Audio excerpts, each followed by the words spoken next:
नमस्कार दोस्तों, स्वागत है आप सभी का आपके अपने YouTube channel SSA online study पर। तो कैसे हो आप सभी दोस्तों? आशा करता हूं कि आप सभी अच्छे होंगे। तो हम आज इस क्लास में ग्रुप डी में जीके के महत्वपूर्ण 25 प्रश्नों को करेंगे, जो कि आपके एग्ज़ाम के पॉइंट ऑफ व्यू से बहुत ही महत्वपूर्ण होंगे। इससे आपकी प्रैक्टिस बहुत अच्छे से होगी और आप अच्छे से कर पाएंगे। तो चलिए दोस्तों, चलिए प्रश्नों को डिस्कस करते हैं। आइए आप सब मिलकर हमें सपोर्ट करें। तो चलिए प्रश्नों को स्टार्ट करते हैं। तो यहाँ पे पहला क्वेश्चन है, विजयनगर साम्राज्य का अवशेष कहाँ मिलता है? तो विजयनगर साम्राज्य का अवशेष हमें हम्पी नामक स्थान पर मिलता है। कहाँ मिलता है? हम्पी नामक स्थान पर हमें विजयनगर साम्राज्य का अवशेष मिलता है। विजयनगर साम्राज्य की बात करें तो विजयनगर साम्राज्य की स्थापना कब हुई थी? तो विजयनगर साम्राज्य की स्थापना 1336 ईस्वी में हुई थी। कब हुई थी? 1336 ईस्वी में की थी। और किसने की थी? तो हरिहर एवं बुक्का नामक दो भाई थे। कौन कौन थे? हरिहर एवं बुक्का, ये दो भाई थे। इन्होंने विजयनगर साम्राज्य की नींव रखी और विजयनगर साम्राज्य को ही मध्यकालीन इतिहास का पहला हिंदू साम्राज्य कहा जाता है। तो इतना आप याद रखिएगा दोस्तों। तो चलिए हम अगले क्वेश्चन की ओर चलते हैं। तो फ्रेंड्स, दूसरा क्वेश्चन है, भारत में किसके शासनकाल में इंग्लिश ईस्ट इंडिया कंपनी का गठन हुआ? तो ईस्ट इंडिया कंपनी का गठन हुआ तो सबसे पहले तो आपको ज्ञात होना चाहिए कि इसका गठन कौन से ईस्वी में हुआ। तो इसका गठन हुआ था 1600 ईस्वी में। 1600 ईस्वी में ईस्ट इंडिया कंपनी का गठन हुआ था और यह अकबर के शासनकाल में हुआ था। और अकबर का शासनकाल कब से कब था? अकबर का शासनकाल था 1556 से 1605 ईस्वी तक इनका शासनकाल था। और इसी के मध्य में 1600 ईस्वी में ईस्ट इंडिया कंपनी का गठन हुआ था। आप एक बात और याद रखिएगा अकबर के बारे में। अकबर जो थे,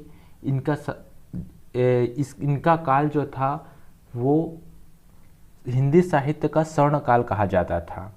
चूँकि अकबर एक अनपढ़ शासक था, किंतु फिर भी इसका जो प्रशासन था वो सबसे योग्य था। ठीक है दोस्तों, चलिए हम अगले क्वेश्चन की ओर चलते हैं। वायु के प्रमुख अवयवों का बहुतायत में सही वृद्धि कम है, यानी कि इनका वृद्धि कम ज्ञात करना है। वायुमंडल में कौन कौन से तत्व पाए जाते हैं? मुख्यतः नाइट्रोजन, आर्गन और ऑक्सीजन। तो इनकी प्रतिशतता के आधार पर हम इनका वृद्धि कम ज्ञात करते हैं। तो सबसे पहले देखिएगा दोस्तों, सबसे पहले तो आर्गन की मात्रा सबसे कम पाई जाती है, वो पाई जाती है 1%। फिर उसके बाद पाई जाती है ऑक्सीजन पाया जाता है 21%।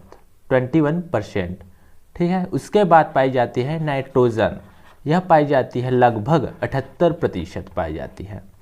तो ये मुख्य अवयव हैं आर्गन, ऑक्सीजन और नाइट्रोजन। तो वो होते हैं 1% आर्गन और ऑक्सीजन 21% और नाइट्रोजन 78%।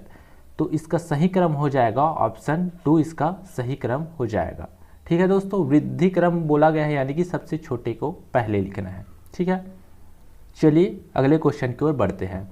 अलीगढ़ में मोहम्मडन एंग्लो ओरिएंटल महाविद्यालय को किसने स्थापित किया था? तो इसका सही आंसर हो जाएगा सर सैयद अहमद खान ने मोहम्मडन एंग्लो ओरिएंटल महाविद्यालय को स्थापित किया था। तो कब किया था दोस्तों? तो 1975 में इन्होंने स्थापित किया था। 1975 में मोहम्मडन एंग्लो ओरिएंटल कॉलेज की स्थापना की थी और यही आगे चलकर 1920 में, दोस्तों याद रखिएगा 1920 में यहीं आगे चलकर ये 1875 में स्थापना की थी। 1875 में स्थापना की थी और यही आगे चलकर 1920 में अलीगढ़ मुस्लिम विश्वविद्यालय के नाम से यह प्रचलित हुआ। ठीक है, इसका नाम आगे चलकर 1920 में अलीगढ़ मुस्लिम विश्वविद्यालय पड़ा। ठीक है दोस्तों, तो आप इतना चीज़ें याद रखिएगा। चलिए अब हम अगले क्वेश्चन की ओर चलते हैं। उपराष्ट्रपति को पद की शपथ कौन दिलाता है? तो उपराष्ट्रपति को पद की शपथ भारत के राष्ट्रपति दिलाते हैं। कौन दिलाता है? भारत के राष्ट्रपति इनको शपथ दिलाते हैं। ठीक है। उपराष्ट्रपति के बारे में ध्यान रखने बात यह है कि उपराष्ट्रपति जो होते हैं वो राज्यसभा के सभापति होते हैं। ये जो होते हैं राज्यसभा के सभापति होते हैं और इनका कार्यकाल जो होता है 5 वर्ष होता है। इनका कार्यकाल कितना होता है? 5 वर्ष। लेकिन राज्यसभा के सदस्यों का कार्यकाल 6 वर्ष होता है ना। आप ये बात ध्यान रखिएगा कि इनका कार्यकाल 5 वर्ष का होता है लेकिन इनके सदस्यों का कार्यकाल 6 वर्ष का होता है। और राज्यसभा कभी भी विघटित नहीं होती, जबकि लोकसभा विघटित हो जाती है। इसी कारण राज्यसभा को स्थायी सदन कहते हैं। इनके सदस्यों का कार्यकाल 6 वर्ष का होता है और प्रत्येक 2 वर्ष बाद 1/3 सदस्य इसमें से निकल जाते हैं। ठीक है। चलिए हम अगले क्वेश्चन को चलते हैं। ज्ञानपीठ पुरस्कार के प्रथम विजेता कौन थे? तो ज्ञानपीठ पुरस्कार के प्रथम विजेता जो थे वो थे आपके जी शंकर कुरुप। ये मलयालम के लेखक थे। ये कौन थे? मलयालम के ये लेखक थे, मलयालम भाषा के लेखक थे। तो ज्ञानपीठ पुरस्कार के बारे में आइए कुछ तथ्य जान लेते हैं। ज्ञानपीठ पुरस्कार हिंदी साहित्य का दिया जाने वाला सर्वोच्च पुरस्कार है। ठीक है दोस्तों, ज्ञानपीठ पुरस्कार हिंदी साहित्य का दिया जाने वाला सर्वोच्च पुरस्कार है। यह 1965 में यह शुरू किया गया था। यह सन 1965 में यह शुरू किया गया था। और इसमें राशि कितनी दी जाती है? तो इनमें 11 लाख रुपए राशि दी जाती है। जीतने वालों को कितनी दी जाती है? 11 लाख रुपए दी जाती है। और इस पुरस्कार को कौन सा व्यक्ति प्राप्त कर सकता है?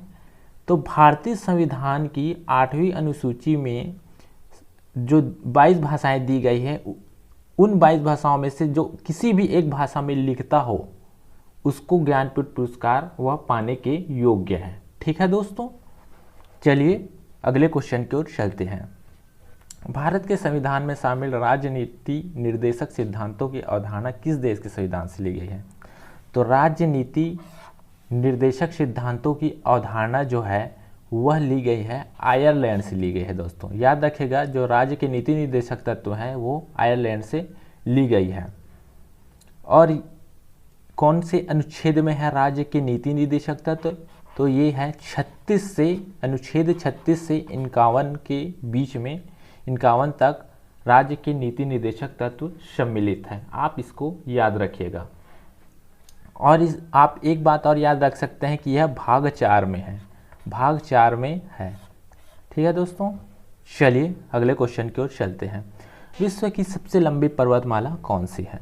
ये बहुत मोस्ट इम्पॉर्टेंट क्वेश्चन है। ये हमेशा पूछा जाता है दोस्तों कि विश्व की सबसे लंबी पर्वतमाला कौन सी है? तो 4 ऑप्शन है, एंडीज पर्वतमाला, हिमालय, रॉकी या अरावली।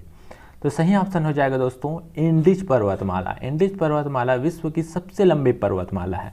ये कहाँ स्थित है? तो ये है आपका साउथ अमेरिका, दक्षिण अमेरिका महाद्वीप में यह स्थित है ना दोस्तों। और एक बात और याद रखिएगा, इसकी सबसे लंबी चोटी जो है वो एकांकागुआ है। एकांकागुआ इसकी सबसे लंबी चोटी है। एकांकागुआ इसकी सबसे लंबी चोटी है जो कि चिली में स्थित है, जो कि चिली देश में स्थित है। और यह जो चिली देश है इस पर एंडीज पर्वतमाला का संपूर्ण अधिकांश क्षेत्रफल पूरे चिली देश में है। ठीक है दोस्तों, तो चिली पूरी तरह से पहाड़ी देश है, तो आप ये याद रखिएगा। और इसकी सबसे लंबी चोटी है एकांकागुआ जो कि चिली में स्थित है। चलिए, और इसके बारे में एक बात और याद रखिएगा कि अगर आपसे पूछा जाए कि दूसरी सबसे लंबी पर्वतमाला कौन सी है तो हो जाएगा रॉकीज। दूसरी सबसे लंबी पर्वतमाला रॉकीज जो कि उत्तर अमेरिका महाद्वीप में है। ठीक है दोस्तों, चलिए अगले क्वेश्चन की ओर चलते हैं। मानव शरीर में विटामिन ए किस में संचित रहता है? विटामिन ए है यकृत या अमाशय, तीसरा है उदर या कोई नहीं। तो विटामिन ए मानव शरीर में यकृत में पाया जाता है। दोस्तों याद रखिएगा, विटामिन ए मानव शरीर में यकृत में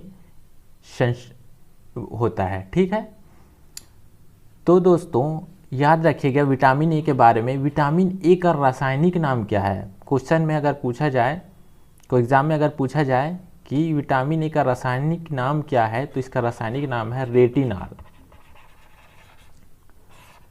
और इसकी कमी से कौन सा रोग होता है अगर पूछा जाए तो बोल सकते हैं आप नाइट ब्लाइंडनेस। नाइट ब्लाइंडनेस होता है इसकी कमी से, यानी कि इसको हिंदी में कहा जाता है रतौंधी। यानी कि नाइट ब्लाइंडनेस में ऐसा क्या होता है, नाइट ब्लाइंडनेस में कम प्रकाश में हमें दिखाई नहीं देता। तो इसी कारण से विटामिन ए की कमी को पूरा करने के लिए हमें पपीता खाना चाहिए, गाजर खाना चाहिए। विटामिन ए सबसे ज़्यादा कौन से फलों में पाया जाता है अगर पूछा जाए तो पपीता में पाया जाता है ना। इसी कारण से हमें पपीता, गाजर, ये सभी चीज़ें हमें डेली खाना चाहिए। ठीक है दोस्तों, चलिए नेक्स्ट क्वेश्चन की ओर चलते हैं। भारत के प्रसिद्ध लैगून झील कौन सी है? लैगून झील कौन सी है दोस्तों? इनमें से डल, चिल्का, वुलर या मानसरोवर झील, इनमें लैगून झील कौन सी है? तो सही ऑप्शन हो जाएगा चिल्का हमारी लैगून झील है। लैगून झील यानी क्या होता है दोस्तों? आपके मन में आ रहा होगा कि लैगून झील है क्या? लैगून झील एक खारे पानी की झील है। खारे पानी की झील को ही लैगून झील कहा जाता है। और जो लैगून झील होता है वो हमेशा समुद्र के तट पर होता है, वो हमेशा समुद्र के तट पर होता है। और एक बात मैंने बताना भूल गया कि यह उड़ीसा में स्थित है, यह उड़ीसा में स्थित है। तो लैगून झील जो होता है वो हमेशा समुद्र के तट पर होता है। तो समुद्र के तट पर होता है तो जो समुद्र का संपर्क जो होता है वो लैगून झील से हमेशा बना रहता है। तो इसी कारण से यह लैगून झील जो है वो खारा रहता है। तो एक तथ्य और याद रखने योग्य है कि जब यह समुद्र तट के संपर्क में रहता है और खारा रहता है तो सबसे बड़े खारे पानी की झील अगर पूछा जाए तो वो होगा आपका चिल्का झील। सबसे बड़ी खारे पानी की झील, सबसे बड़ी खारे पानी की झील अगर आए तो बोल सकते हैं आप चिल्का झील। ठीक है दोस्तों, और चिल्का झील के और उदाहरण हैं, लैगून झील के और उदाहरण हैं। वो कौन कौन से हैं? एक तो है पुलिकट झील, कोलेरू झील, ये भी आपके लैगून झील के उदाहरण हैं। चलिए दोस्तों अगले क्वेश्चन की ओर चलते हैं। अरावली पहाड़ियों की श्रृंखला की सबसे ऊंची चोटी निम्नलिखित में से कौन सी है? तो अरावली पहाड़ी की सबसे ऊंची चोटी गुरु शिखर, धूपगढ़, पंचमढ़ी या अनाईमुड़ी? तो सही आंसर हो जाएगा दोस्तों गुरु शिखर अरावली पर्वत की सबसे ऊंची चोटी है। तो आइए हम अरावली पहाड़ी के बारे में हम थोड़ा सा जान लेते हैं। तो अरावली पहाड़ी कैसी पर्वत है? तो ये अवशिष्ट पर्वत है। ये कई बार एग्जाम में पूछा जा चुका है कि यह कैसी पर्वत है? अवशिष्ट पर्वत है, यानी कि यह एक केवल अवशिष्ट मात्र बनकर रह गया है। यह भी एक वलित पर्वत था, यह पहले एक वलित पर्वत था लेकिन अब यह अवशिष्ट पर्वत बनकर रह गया है। और यह गुजरात से दिल्ली तक इसका विस्तार है, गुजरात से दिल्ली तक इसका विस्तार है, गुजरात से दिल्ली तक इसका विस्तार है। गुजरात में एक स्थान है पालमपुर, पालमपुर से यह दिल्ली तक इसका विस्तार है। और इसकी लंबाई है अरावली श्रेणी की सब लंबाई जो है वो है 800 किलोमीटर। ठीक है दोस्तों, 800 किलोमीटर इसकी लंबाई। यह 3 राज्यों में पाई जाती है, गुजरात, राजस्थान और दिल्ली। और सबसे लंबाई किस राज्य में अगर पूछा जाए तो वो होगा आपका राजस्थान। राजस्थान में इसकी लंबाई सबसे ज़्यादा है। तो आप यही बात ये ध्यान रखिएगा दोस्तों। और जो गुरु शिखर है वो कहाँ पर है? ये आपका माउंट आबू के पास है, माउंट आबू के पास है आपका गुरु शिखर, माउंट आबू के पास है आपका गुरु शिखर। आप ये बात याद रखिएगा। तो चलिए दोस्तों अब हम अगले क्वेश्चन की ओर बढ़ते हैं। इनमें से वायुमंडल की कौन सी परत पृथ्वी की सतह के सबसे निकट है? सबसे निकट कौन सी परत है? तो वो होगा आपका दोस्तों ट्रोपोस्फियर सबसे निकट है। ट्रोपोस्फियर यानी कि क्षोभ मंडल, यह पृथ्वी की सतह के सबसे निकट है। तो यह पृथ्वी की सतह से 12 किलोमीटर तक क्षोभ मंडल पाया जाता है, यानी कि 12 किलोमीटर की ऊंचाई तक आपका क्षोभ मंडल पाया जाता है और यही आपकी सबसे निकट है।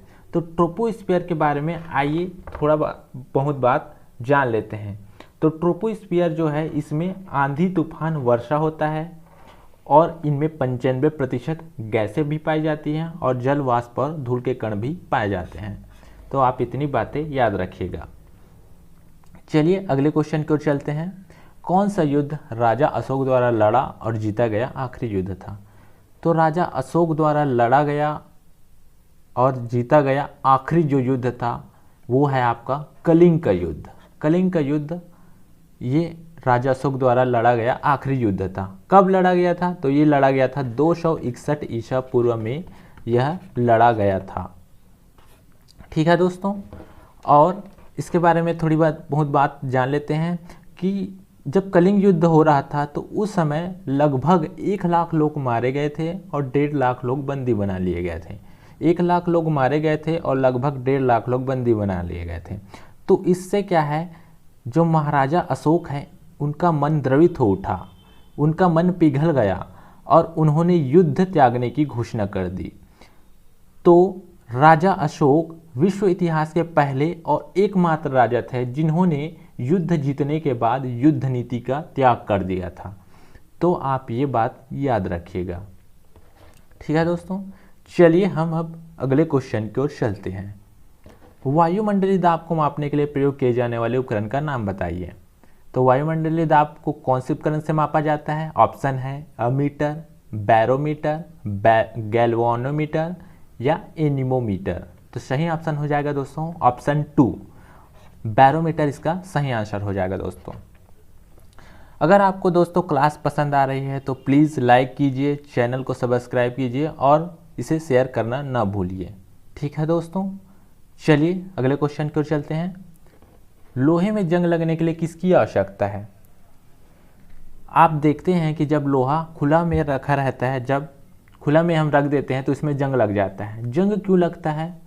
क्योंकि ऑक्सीजन जो वायुमंडल में नमी होती है उससे क्रिया कर लेता है और एक रासायनिक क्रियाविधि होती है और यही आपका जंग कहलाता है। तो इसका सही ऑप्शन हो जाएगा ऑक्सीजन और जल। जल यानी कि जो वायुमंडल में नमी होती है वहाँ से यह पानी को पकड़ लेता है। पानी और ऑक्सीजन ये दोनों क्रिया कर लेते हैं। ठीक है दोस्तों, और यही आपका जंग बनाता है। तो चलिए अगले क्वेश्चन की ओर चलते हैं। हिमालय का विस्तार अराकानयोमा कहाँ स्थित है? तो हिमालय का विस्तार अराकानयोमा, आप लोगों ने सुना होगा अराकानयोमा पहाड़ी। अराकानयोमा पहाड़ी म्यांमार में स्थित है। ये आपका हिमालय का ही एक भाग है। हम इसे म्यांमार में अराकानयोमा का कहा जाता है। जैसे कि ये यहाँ पे आपका भारत का मैप है, ठीक है, इंडिया का ये मैप है ना। तो जो हिमालय है ये इधर पूरा फैली हुई है। ठीक है दोस्तों, नेपाल से होते हुए ये अरुणाचल प्रदेश में पूरा फैली हुई है और इधर म्यांमार है। तो ये इधर म्यांमार में ये नीचे उतर जाती है। तो एक सिरा अरुणाचल प्रदेश में है और दूसरा सिरा म्यांमार में चला जाता है। ठीक है दोस्तों, और यह फिर ये आगे और चला जाता है और आगे बंगाल की खाड़ी में यह डूब जाता है और फिर यह छोटे छोटे द्वीप के रूप में फिर यह उभर जाता है और इन्हीं छोटे छोटे द्वीपों को अंडमान और निकोबार द्वीप कहते हैं। तो ये जो अंडमान और निकोबार द्वीप है ये आपका हिमालय का ही एक भाग है और बीच में क्या है, ये समुद्र में डूब गया है तो वहाँ पे कुछ भी नज़र नहीं आता है। लेकिन जो अंडमान और निकोबार है वो हिमालय का ही एक भाग है। ठीक है दोस्तों, आप जब मैप देखेगा तो आप गौर से देखेगा कि अराकानयोमा के सीध में ही है आपका अंडमान निकोबार। ठीक है दोस्तों, चलिए अगले क्वेश्चन की ओर चलते हैं। निम्न में से किस स्मारक में वह गुंबज है जो संसार के विशालतम गुंबजों में से एक है? तो संसार के विशालतम गुंबज कौन से हैं आपके? गोल गुंबज आपके विशालतम गुंबज है। सबसे बड़ा गुंबज गोल गुंबज बीजापुर। तो इसका निर्माण किसने कराया था? तो इसका निर्माण करवाया था वो थे आपके आदिल शाह। आदिल शाह ने इसका निर्माण किया था। तो आप ये बात याद रखिएगा दोस्तों, आदिल शाह ने इसका निर्माण किया था। केंद्रीय सतर्कता आयोग की स्थापना किसकी अनुशंसा पर की गई? गोरावाला प्रतिवेदन, कृपलानी समिति, संथानम समिति या भारतीय प्रशासनिक सुधार आयोग? तो केंद्रीय सतर्कता आयोग की स्थापना संथानम समिति की सिफारिश पर की गई थी। तो संथानम समिति की स्थापना किसने की थी? तो संथानम समिति की स्थापना 1962 ईस्वी में उस समय के तत्कालीन गृह मंत्री थे पंडित लाल बहादुर शास्त्री। इन्होंने ही, जो कांग्रेस के वरिष्ठतम नेता थे के संथानम, इसकी अध्यक्षता में लाल बहादुर शास्त्री ने संथानम समिति की गठन किया था।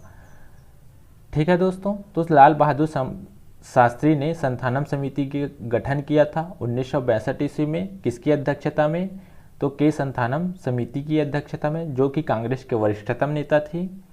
और इसका कार्य क्या था? जो कि भ्रष्टाचार हो रहा है विभिन्न विभागों में, उसके प्रत्येक पक्षों की जांच करना और उसके लिए उपायों की खोज करना, ये संथानम समिति का कार्य था। तो आप इतनी सारी चीज़ें आपको एक क्वेश्चन से पता चल गया होगा। तो केंद्रीय सतर्कता आयोग की स्थापना किसने की थी? किसकी अनुशंसा पर की गई थी? तो संथानम समिति की अनुशंसा पर की गई थी। चलिए दोस्तों, अब हम अगले क्वेश्चन की ओर चलते हैं। भारतीय संविधान के किस अनुच्छेद में निर्वाचन आयोग के लिए प्रावधान है? तो किस अनुच्छेद में निर्वाचन आयोग के लिए प्रावधान है? तो अनुच्छेद 324 में आपका निर्वाचन आयोग के लिए प्रावधान है। और एक क्वेश्चन और बन सकता है कि यह कौन से भाग में है? निर्वाचन आयोग कौन से भाग में है? तो यह है आपका भाग 15 में यह निर्वाचन आयोग है। भाग 15 में यह निर्वाचन आयोग है। अनुच्छेद 324 में निर्वाचन आयोग के लिए प्रावधान है। ठीक है दोस्तों, चलिए अगले क्वेश्चन की ओर चलते हैं। किस संविधान संशोधन द्वारा केंद्रीय मंत्रियों की संख्या लोकसभा की कुल सदस्य संख्या के 15% पर सीमित कर दी गई है? तो वो कौन सा संविधान संशोधन है जिसमें से केवल 15% ही केंद्रीय मंत्री का दर्जा प्राप्त कर सकते हैं? तो वो है आपका 91 नंबर का 91वां, है ना, 91वां संविधान संशोधन द्वारा केंद्रीय मंत्रियों की संख्या लोकसभा की कुल सदस्य संख्या के 15% पर सीमित कर दी गई है। अभी वर्तमान में लोकसभा सदस्य कितने हैं? 545। तो यह क्या कहता है कि 2026 तक 552 से लोकसभा का सीट ज़्यादा नहीं हो सकता। 2026 तक 552 से ज़्यादा सीट नहीं हो सकती और फिलहाल है आपका 545। तो केवल 15% ही आपके मंत्री का दर्जा प्राप्त कर सकते हैं। ये 91वां संविधान संशोधन कहता है। ठीक है दोस्तों, ये 91वां संविधान संशोधन द्वारा किया गया है। चलिए अगले क्वेश्चन की ओर चलते हैं। निम्नलिखित में से किस समिति की सिफारिश पर मौलिक कर्तव्यों को भारतीय संविधान में जोड़ा गया था? तो किस समिति की सिफारिश पर जोड़ा गया था? तो इसका सही आंसर हो जाएगा दोस्तों स्वर्ण सिंह समिति की सिफारिश पर। स्वर्ण सिंह समिति की सिफारिश पर मौलिक कर्तव्यों को भारतीय संविधान में जोड़ा गया था। तो ये कौन से भाग में है दोस्तों? तो ये है आपके भाग 4 क में है। भाग 4 क या बोल सकते हैं भाग 4 ए में आपके मौलिक कर्तव्य हैं। ठीक है दोस्तों, और ये कौन से संविधान संशोधन में है, संशोधन द्वारा जोड़ा गया है? तो ये 42वां संविधान संशोधन। कब जोड़ा गया था? तो ये 1976 में यह जोड़ा गया था। ठीक है दोस्तों, इतनी चीज़ें आप याद रखिएगा। चलिए हम अगले क्वेश्चन की ओर अब चलते हैं। महात्मा गांधी का राजनीतिक गुरु किसे माना जाता है? तो महात्मा गांधी का राजनीतिक गुरु माना जाता है तिलक को या गोखले को, दादा भाई नौरोजी को या कोई नहीं। तो इसका सही ऑप्शन होगा दोस्तों गोपाल कृष्ण गोखले, यानी कि इसका सही आंसर हो जाएगा ऑप्शन 2। गोपाल कृष्ण गोखले को महात्मा गांधी का राजनीतिक गुरु माना जाता है। जो गोपाल कृष्ण गोखले थे ये आपके महादेव गोविंद रानाडे के ये शिष्य भी थे। ये महादेव गोविंद रानाडे के शिष्य भी थे और इन्होंने सर्वेंट ऑफ इंडिया के ये संस्थापक भी थे। सर्वेंट ऑफ इंडिया के संस्थापक थे और ये महादेव गोविंद रानाडे के ये शिष्य भी थे। तो इनके बारे में आप 2 तथ्य आप याद रख सकते हैं। चलिए अगले क्वेश्चन की ओर चलते हैं। निम्न में से किस प्रकार की चट्टानों में कोयला और पेट्रोलियम पाया जाता है? तो कोयला और पेट्रोलियम किस प्रकार की चट्टानों में पाया जाता है? पहला ऑप्शन है आग्नेय, दूसरा है कायांतरित, तीसरा है अवसादी या चौथा है ग्रेनाइट।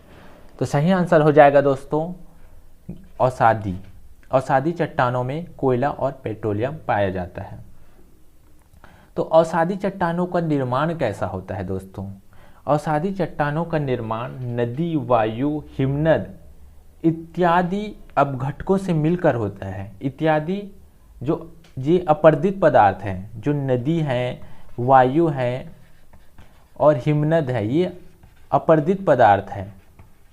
तो इन पदार्थों से इनका निर्माण हुआ है और ये परत दर परत जमा होती रहती है और इन्हीं में ही जीव जंतु वनस्पतियों के जीवाश्म मिलते हैं। और जहाँ जीव जंतु और वनस्पतियों के जीवाश्म मिलेंगे वहाँ कोयला और पेट्रोलियम जरूर पाया जाएगा। ठीक है दोस्तों, तो अवसादी चट्टान आप याद रखिएगा कि इसमें कोयला और पेट्रोलियम पाया जाता है। चलिए अगले क्वेश्चन की ओर चलते हैं। जीएसटी किस देश में सर्वप्रथम लागू हुआ था? जापान, कनाडा, फ्रांस या जर्मनी? तो जीएसटी यानी कि गुड एंड सर्विस टैक्स जो लागू हुआ था वो हुआ था सर्वप्रथम फ्रांस में लागू हुआ था। ठीक है दोस्तों, चलिए अगले क्वेश्चन की ओर चलते हैं। भारत की राष्ट्रीय आय का अनुमान करने वाला अभिकरण कौन है? यानी कि भारत के राष्ट्रीय आय का अनुमान लगाने वाली संस्था या ऑर्गेनाइजेशन कौन है? योजना आयोग, वित्त मंत्रालय, सीएसओ या रिजर्व बैंक ऑफ इंडिया? तो राष्ट्रीय आय का अनुमान कौन लगाता है? सीएसओ। सीएसओ। तो सीएसओ का फुल फॉर्म अगर पूछा जाए तो होगा इसका सेंट्रल स्टैटिस्टिकल ऑर्गेनाइजेशन। इसका फुल फॉर्म है आपका ऑर्गेनाइजेशन, सेंट्रल स्टैटिस्टिकल ऑर्गेनाइजेशन यानी कि केंद्रीय सांख्यिकी संगठन। और इसका मुख्यालय कहाँ है? अगर मुख्यालय पूछा जाए सीएसओ का तो इसका मुख्यालय है आपका नई दिल्ली। इसका मुख्यालय कहाँ है आपका? नई दिल्ली। इसकी स्थापना कब हुई थी? तो इसकी स्थापना हुई थी 2 मई 1951 को। 2 मई 1951 को इसकी स्थापना हुई थी। और एक सवाल यहाँ से और बन सकता है कि राष्ट्रीय सांख्यिकी दिवस कब मनाया जाता है? राष्ट्रीय सांख्यिकी दिवस मनाया जाता है 29 जून को। 29 जून को पीसी महालनोबिस के जन्म दिवस के अवसर पर राष्ट्रीय सांख्यिकी दिवस मनाया जाता है 29 जून को। ठीक है दोस्तों, आप एक क्वेश्चन से इतने सारे आप तथ्य आपको पता चल गया होगा। तो चलिए दोस्तों, 25 प्रश्न आपके पूरे हो गए। तो आज का सेशन हम यहीं पे समाप्त करते हैं। आशा करता हूँ कि आपको ये वीडियो पसंद आया होगा। अगर आपको ये वीडियो पसंद आया है तो प्लीज़ लाइक कीजिए, चैनल को सब्सक्राइब कीजिए और शेयर कीजिए ताकि और भी लोगों को इसका लाभ मिलता रहे। तो चलिए दोस्तों, हम फिर मिलते हैं नेक्स्ट डे। तब तक के लिए बाय बाय, टेक केयर।